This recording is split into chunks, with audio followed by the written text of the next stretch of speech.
Habim TV, mencerdaskan umat. Bismillahirrahmanirrahim. Assalamualaikum warahmatullahi wabarakatuh. Alhamdulillahirabbil alamin. Alhamdulillahilladzi ja'alana minal mu'minin wal mujahidin. Asyhadu an la ilaha illallah wa asyhadu anna Muhammadar Rasulullah. Sahabat Habim TV rahimakumullah.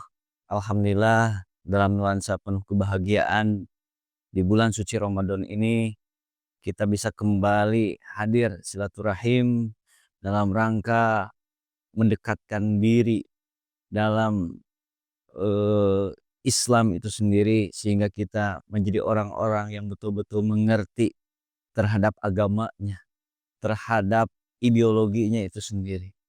Kajian Habim TV tentunya dalam rangka mencerdaskan umat dengan Al-Quran dan Sunnah Rasulullah SAW, sehingga kita bisa keluar daripada kejahiliahan, kezulumatan itu sendiri.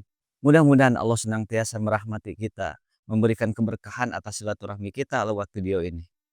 Sahabat Habim TV rahimakumullah, di bulan suci Ramadan ini tentunya kita mengenal begitu banyak janji-janji Allah yang disediakan oleh Allah kepada umat Islam.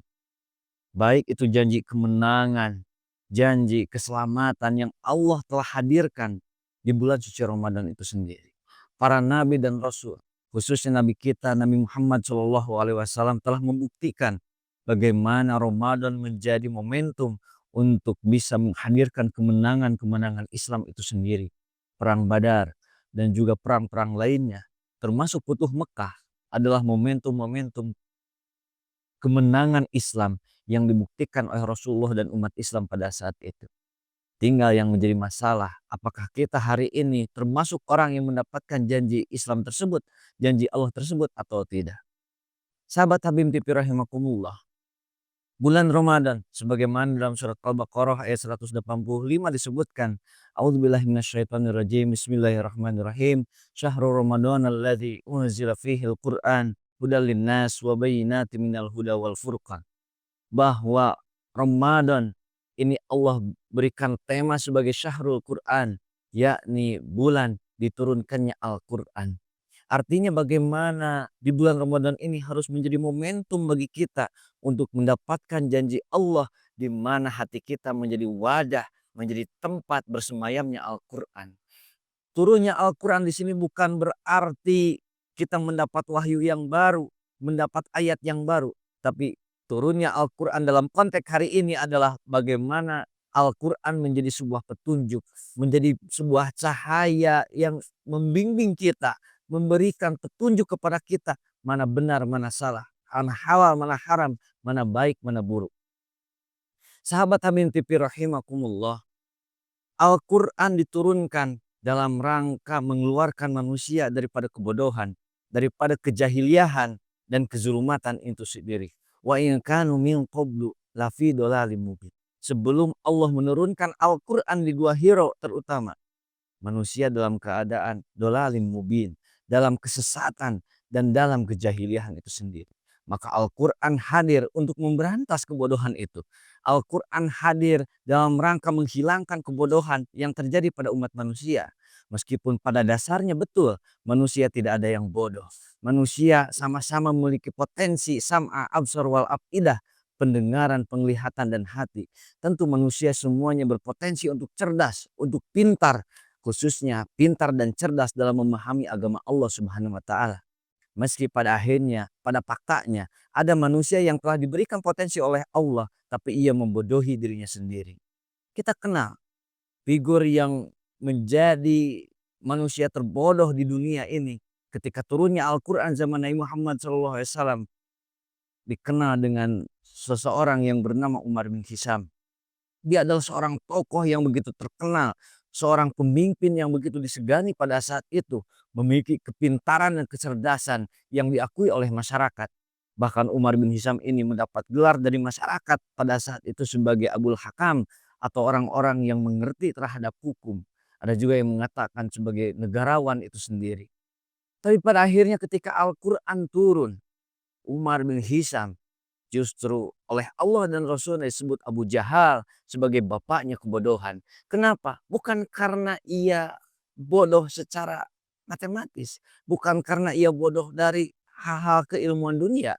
Tapi bodoh dalam hal ini adalah ia menolak turunnya Al-Quran sebagai wahyu, sebagai petunjuk bagi umat manusia. Padahal Al-Quran adalah kitab yang Allah langsung turunkan. Alhamdulillahilladzi anzala ala abdihil kitab walam yaj'alahu iwaja. Satu kitab yang tidak ada iwaja sedikit pun, tidak ada kebengkokan, tidak ada kesalahan sedikit pun. Maka tentu ketika manusia menolak, ini adalah manusia bodoh. Umar bin Hisam pada akhirnya di pandangan manusia adalah sebagai orang yang cerdas, orang yang pintar. Tapi di hadapan Allah dan Rasulnya justru ia menjadi seorang bapak bagi orang-orang bodoh sedunia. Dan kita tentunya jangan sampai mengikuti kebodohan Abu Jahal atau Umar bin Hisam itu sendiri. Dia menolak kepada kebenaran.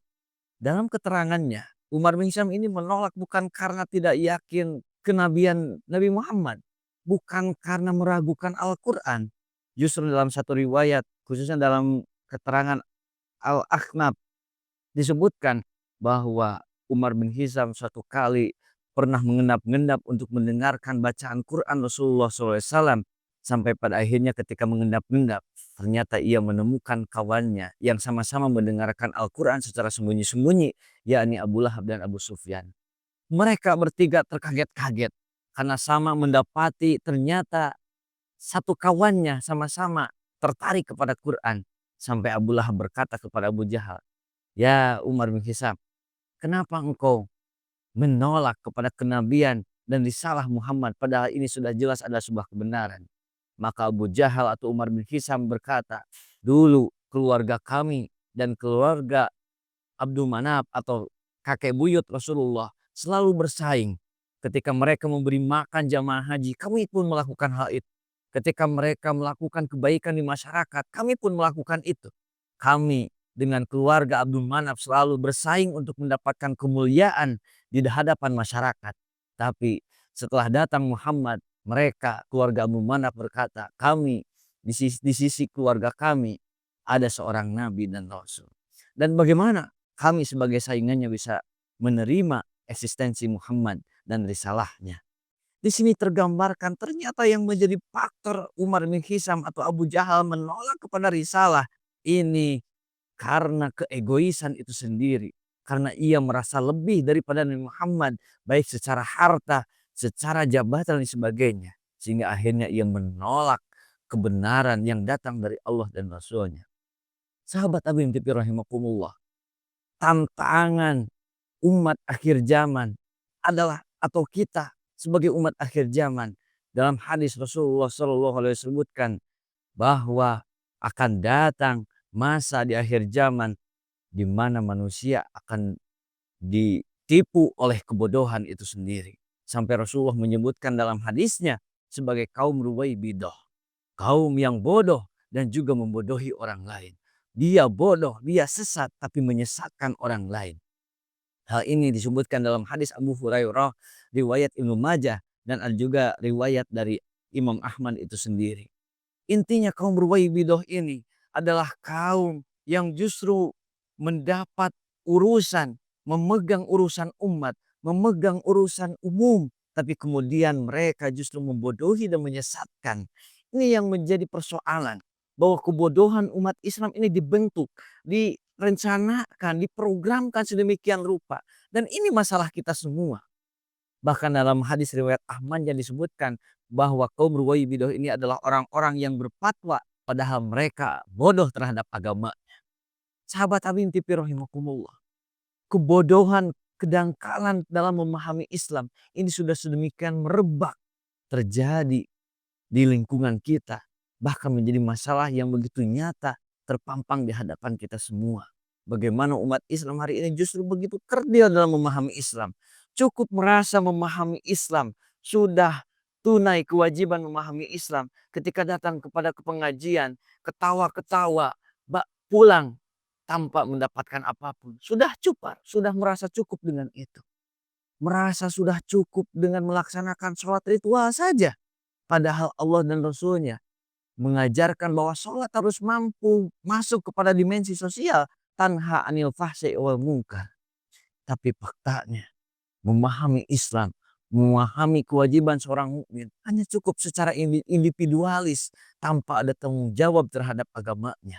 Ini sebuah kenihilan, sebuah kekerdilan dalam memahami Islam itu sendiri yang saya yakin, yang kami yakin mengikuti rujukan kepada hadis Rasulullah SAW tersebut bahwa kebodohan, kedangkalan tersebut ini diciptakan sedemikian rupa oleh kaum Ruwaibidah. Dan kita selaku umat Islam harus waspada terhadap makar tersebut. Jangan sampai kita menjadi orang yang siap dan menerima menjadi orang-orang yang dibodohi. Na'udzubillah summa na'udzubillah min dzalik. Sahabat Habib Tipi rahimakumullah. Kebodohan yang dibentuk oleh kaum Ruwaibidah ini adalah bagaimana umat Islam supaya bodoh dalam memahami Tuhannya, yakni Allah Subhanahu wa taala. Cukup memahami dan meyakini Allah hanya pada sifat-sifatnya saja tanpa masuk kepada ruang lingkup kehidupannya. Sehingga keyakinan terhadap Allah tidak ada di keluarga, tidak ada di pekerjaan, tidak ada dalam kehidupan sehari-hari. Karena cukup memahami Allah hanya sifat-sifatnya. Hanya memahami Allah sebagai Al-Aziz, Al-Qahhar dan sebagainya. Sebagaimana tersebut dan tercantum dalam Asmaul Husna. Hanya memahami nama-nama Allah tapi tidak bisa dipraktekkan dalam kehidupan. Ini jelas sebuah pembodohan terhadap agama Allah. Pembodohan terhadap Allah, diyakini Allah itu sendiri. Pembodohan secara akidah tentunya. Sahabat Amin Tipi rahimakumullah. Bagaimana hari ini umat Islam begitu dikerdilkan secara akidah. Di mana merasa cukup berakidah, berkeyakinan, beriman. Ketika hanya meyakini Allah secara aspek batiniah saja. Banyak propaganda hari ini menyebutkan yang penting batinnya baik, gak apa-apa penampilannya buruk. Saya penampilannya seperti ini, yang penting hatinya baik. Ini sudah jelas sebuah propaganda, sebuah pengkerdilan terhadap keimanan, di mana keimanan hanya dicukupkan dalam aspek pribadi dan batiniah saja, tanpa ada tuntutan untuk dibuktikan. Padahal para ulama jelas sudah mengajarkan konsep yang begitu utuh bahwa iman bukan hanya tasdik biqauli secara batin, bukan hanya diyakini secara hati, tapi iqrar bil lisan wa amalu bil arkan. Tapi bagaimana iman kepada Allah ini harus mampu dibuktikan dengan lisan dan dibuktikan dengan amal perbuatan. Sahabat Tamim Pipi rahimakumullah. Pembodohan berikutnya tentunya adalah bagaimana umat Islam dikerdilkan, dibodohkan dalam aspek syariah. Begitu asing hari ini Islam sebagai aturan di kalangan umatnya sendiri. Bagaimana umat muslim justru begitu awam terhadap syariah. Sehingga umat muslim kadang tidak memahami bagaimana hijab secara sosial. Ia hanya mampu memahami hijab secara pribadi, memakai kerudung. Tapi tidak memahami aspek bagaimana hijab ini juga berfungsi secara sosial, membatasi dalam berinteraksi antara seorang perempuan dengan masyarakat, dengan ghair mahramnya. Banyak umat muslim yang hari ini tidak memahami hukum mahram dan ghair mahram. Tidak memahami hukum syariah dalam keluarga. Memahami syariah sebagai qawam, sebagai istri dan sebagai anak. Banyak umat muslim yang hari ini tidak mampu memahami syariat Islam dalam lingkup masyarakat dan lingkup-lingkup yang lainnya. Ini jelas sebuah musibah bagi umat muslim. Di mana mereka justru dijauhkan, diasingkan, bahkan lebih lanjutnya dibodohkan dengan syariat Islam itu sendiri. Bahkan digiring kepada aturan-aturan yang tidak jelas dari mana sumbernya. Sahabat Habib Tipi rahimakumullah. Yang ketiga, pembodohan terhadap umat Islam yang hari ini terjadi adalah pembodohan dalam aspek ritual. Banyak ritual-ritual ibadah yang jelas menyimpang tapi terus dihidupkan, terus diajarkan. Sampai hari ini salah satu contoh bagaimana umat muslim dibingungkan dengan hanya konsep niat dalam sholat saja. Sampai ada orang yang begitu bingung mempraktekkan niat yang konon katanya harus dipraktekkan, di mana ketika seseorang takbiratul ihram, tangannya, hatinya, lisan dan pikirannya harus sama. Artinya ucapan niat dalam lisan harus sama dengan hati dan harus dalam pikiran dan tangannya pun harus sama. Ini jelas sebuah pengkerdilan terhadap syariah Islam itu sendiri. Padahal para ulama sudah sepakat yang salah dalam melaksanakan sholat adalah orang yang tidak memiliki niat. Terlepas apakah niatnya mau diucapkan dalam batin, atau diucapkan secara lisan. Itu yang penting berniat saja dalam melakukan ibadah. Tapi faktanya umat muslim justru dibingungkan dengan hal-hal seperti itu. Banyak umat muslim yang dibingungkan dalam hal-hal praktek ibadah. Sholawat diiringi dengan nyanyi-nyanyi. Dengan musik-musik yang jelas itu menghilangkan esensi sholawat itu sendiri. Padahal umat muslim dianjurkan sholawat dengan penuh khusyuk, dengan penuh kekhidmatan untuk bisa mengikatkan dirinya dengan perjuangan Rasulullah Shallallahu Alaihi Wasallam sehingga sholawatnya betul-betul bermakna. Banyak praktek-praktek pembodohan yang terjadi dalam aspek ritual ibadah. Dalam sholat taraweh tentunya juga kita mendapati fakta di mana hanya mengejar rakaat tapi bacaan terus kaifiat sholatnya begitu direndahkan sedemikian rupa. Sahabat Habib TV rahimakumullah, begitu merebak hari ini makar program Ruwaibidah, kaum yang membodohi umat muslim. Maka kita selaku umat muslim yang ingin selamat, yang ingin terhindar daripada kejahiliahan, harus mulai bangkit, harus mulai memperbaiki diri dan mewaspadai makar-makar kaum Ruwaidah dalam diri kita, keluarga kita, bahkan lingkungan kita. Mudah-mudahan kita dilindungi oleh Allah Subhanahu wa taala dari kebodohan itu sendiri dengan Al-Qur'an, dengan sunnah Rasulullah sallallahu alaihi wasallam yang selama ini kita kaji bersama-sama di Habib TV. Nastagfirullahi wa lakum. Assalamualaikum warahmatullahi wabarakatuh.